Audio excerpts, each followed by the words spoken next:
Bulletin का बाकायदा आगाज करेंगे। 26वीं आईनी तरमीम का मिशन। वज़ीर-ए-आज़म शहबाज शरीफ और बिलावल भुट्टो की रात गए मौलाना फजलुर रहमान से मुलाकात की अंदरूनी कहानी सामने आ गई। हुकूमत अपोजिशन अरकान को ऑफर्स देने और दबाव में लाने का अमल तर्क करे। मौलाना फजलुर रहमान का मुतालबा, कहा हुकूमत को बातचीत की फ़ज़ा बरकरार रखने के लिए एतमाद की फ़ज़ा पैदा करना होगी।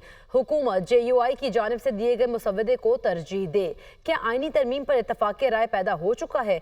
इस हवाले से हम बात करेंगे। हमारे साथ मौजूद हैं ब्यूरो चीफ अदील वड़ाइच। अदील, आगाह कीजिएगा, इस हवाले से तरमीम का मामला है क्या और ये आज क्या होने जा रहा है?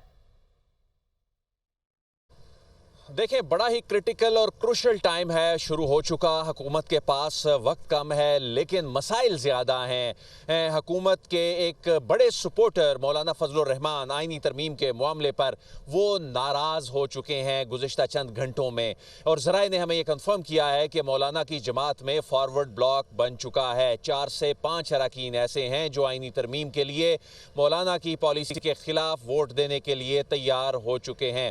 यही सूरत-ए-हाल पाकिस्तान तहरीक इंसाफ में भी है। गुज़िश्ता शब जो है वो मौलाना फजलुर रहमान और बैरिस्टर गौहर की जो प्रेस कॉन्फ्रेंस थी उसमें ये कहा गया कि जब मुशावरती अमल चल रहा है तो इसके बावजूद हुकूमत हमारे लोगों को हरासा कर रही है, तो ये इल्ज़ाम उनकी जानिब से लगाया गया। बहरहाल हुकूमती मुसव्वदा बिल आखिर तैयार हो गया है और उसमें मौलाना की दी गई तजावीज़ को इनकॉर्पोरेट किया गया है, और यही वजह है कि अब आईनी अदालत की बजाय सुप्रीम कोर्ट ऑफ पाकिस्तान में ही आईनी डिवीज़न बनने जा रहा है, जिसके जजेस की तादाद जो है उसका तयन जुडिशल कमीशन करेगा। इसके अलावा जैसा कि ओरिजिनली ये 18वीं तरमीम में एम्पावर किया गया था पार्लिमानी कमेटी को, और उसके बाद सुप्रीम कोर्ट की मुदाखलत के बाद उस पार्लिमानी कमेटी को उस तरह से फंक्शनल नहीं रखा गया, उस तरह से उसका असर नहीं था, उसको टुथलेस कर दिया गया था 19वीं तरमीम में। तो उसी तर्ज पे उसकी एक ताकतवर पार्लिमानी कमेटी जो है जिसमें चीफ जस्टिस का इंतखाब करना है, और उसके लिए अब 3 जज साहिबान का पैनल होगा। 3 जज साहिबान का जो पैनल है उसमें से सिलेक्शन होगी चीफ जस्टिस ऑफ पाकिस्तान की। इस सारी सूरत हाल में इसका अगर हम इम्प्लीकेशंस देखें तो जस्टिस काजी फायज ईसा उनके जाने की राह जो है वो हमवार होती दिखाई दे रही है, और जस्टिस मंसूर अली शाह जो इस वक्त मौजूदा सिस्टम में, इस वक्त जो एग्जिस्टिंग लॉ है, इस वक्त का जो कॉन्स्टिट्यूशन है उसके मुताबिक, जो कि एक बड़ी क्लियर बात है कि उन्होंने चीफ जस्टिस ऑफ पाकिस्तान बनना है, लेकिन अगर ये अमेंडमेंट हो जाती है तो उसके बाद उनका नाम उस 3 रुकनी उस फहरिस्त में होगा जिसमें से फिर हुकूमत की या पार्लिमानी कमेटी की मर्जी होगी कि इसमें से चीफ जस्टिस ऑफ पाकिस्तान कौन होगा। तो ये बुनियादी तौर पे बड़ी डेवलपमेंट है कि 25 अक्टूबर के बाद की सूरत हाल जो है वो काफ़ी हद तक वाज़े नज़र आने लगी है। इसके अलावा और तरामीम है 63A के हवाले से है, अरकान की दोहरी शहरियत से मुतल्लिक है, जिसमें 90 दिन के अंदर मुंतखब होने के बाद दोहरी शहरियत जो है वो तर्क करने तक का ऑप्शन जो है वो होगा। इसके अलावा जो इस्तिस्ना दिया गया, एक प्रोटेक्शन भी दी गई है कि वफाक यानी एग्जीक्यूटिव जो फैसले लेता है तो काबीना के फैसले, वज़ीर आज़म की जो एडवाइस है उसको चैलेंज नहीं किया जा सकेगा। हमारे साथ ही कोलीग्स, हमारे कॉरेस्पॉन्डेंट्स मौजूद हैं, पॉलिटिकल सिचुएशन पे नज़र रखे हुए हैं। वकार सैयद, वकार, मौलाना तो मान नहीं रहे लेकिन के बहुत से साथी जो हैं वो उनका साथ छोड़ने पर तैयार हो गए हैं। अभी तक काबीना के हवाले से क्लैरिटी नहीं है। सेनेट बुला लिया गया है, कौमी असम्बली जो है उसको रिस्केड्यूल कर दिया गया है, आज भी अनसर्टेनिटी बरकरार है। जी बिल्कुल, रात को जब मौलाना की प्रेस कॉन्फ्रेंस नहीं हुई थी तो उससे कबल तो ये चीज़ें बड़ी क्लियर थी कि आज का दिन जो है वो रखा गया था।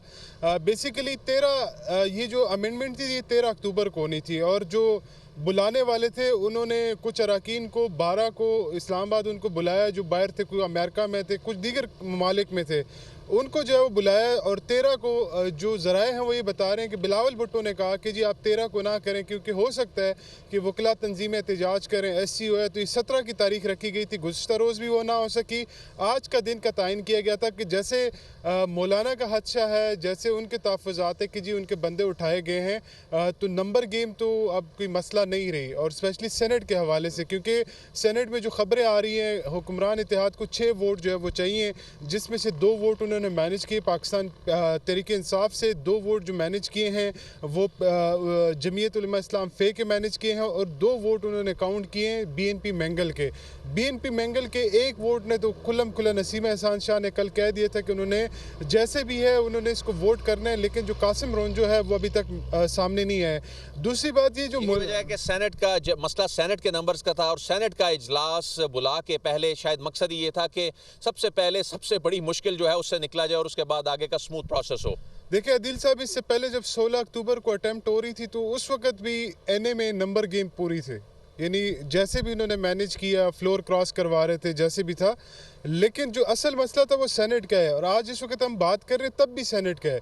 और जो मेरी इतलात है उसमें ये है कि जो सेनेट है वो +-1 है इस वक्त भी, क्योंकि जो कासिम रोंजो साहब हैं वो अख्तर मैंगल के जो वालिद हैं अताउल्लाह मैंगल, ये उनके दोस्त हैं, तो वो भी यानी वहाँ से हमें जब रात को हमारी बात हो रही थी तो वो ये कह रहे थे कि अगर वो फ्लोर पे भी आते हैं तो यानी 70% चांसेस ये हैं कि वो वहाँ पर वोट नहीं करेंगे, क्योंकि ये डिवाइड फ्लोर है, फ्लोर ने डिवाइड होना है, चीज़ें बड़ी खुल के होंगी। तो ऐसा नहीं होगा कि कोई सीक्रेट बैलेट है, आप अंदर जाते हैं और बूथ में अपना कोई फैसला लेते हैं, अपनी भी प्रोटेक्शन लेते हैं और पार्टी को भी एक तसल्ली कराते हैं। लेकिन जो दूसरी अहम चीज़ है वो ये कि मौलाना साहब के साथ बहुत सारी चीज़ें जो है वो रायवंड में तय हो चुकी थी। कल रात को सिचुएशन बदली शायद इस वजह से कि जो हुक्मरान इत्तेहाद है, जो इसके जो बाकी लोग हैं, स्टेक होल्डर्स हैं, उनको शायद ये लग रहा था कि मौलाना जो है वो टाइम गेन कर रहा है, और बज़ाहिर भी ये लग रहा है कि मौलाना जिस तरह चीज़ों को लेके चल रहा है, क्योंकि जो हमारे ज़राए हैं वो ये बता रहे हैं कि रायवंड में भी मौलाना साहब ने ये 2 मुख्तलिफ एंगल से ये शराइत रखी थी कि आप मंसूर अली शाह साहब का जो नोटिफिकेशन है वो जारी करें, उसके बाद आप 19वीं आईनी तरमीम बहाल करें और कमेटी के पास जाए और वो 3 नामों पर। यासिर से बात करते हैं। यासिर, अभी तो कैबिनेट के हवाले से कोई डिसीजन नहीं है, सेनेट बुला लिया गया, तो ये ड्राफ्ट काबीना में आना है, मंजूरी होनी है, 9 इजलास कमेटी के हो गए, चीज़ें किसी हद तक फाइनलाइज हुई, लेकिन काबीना से मंजूरी किए बगैर सेनेट में कैसे पेश होगा?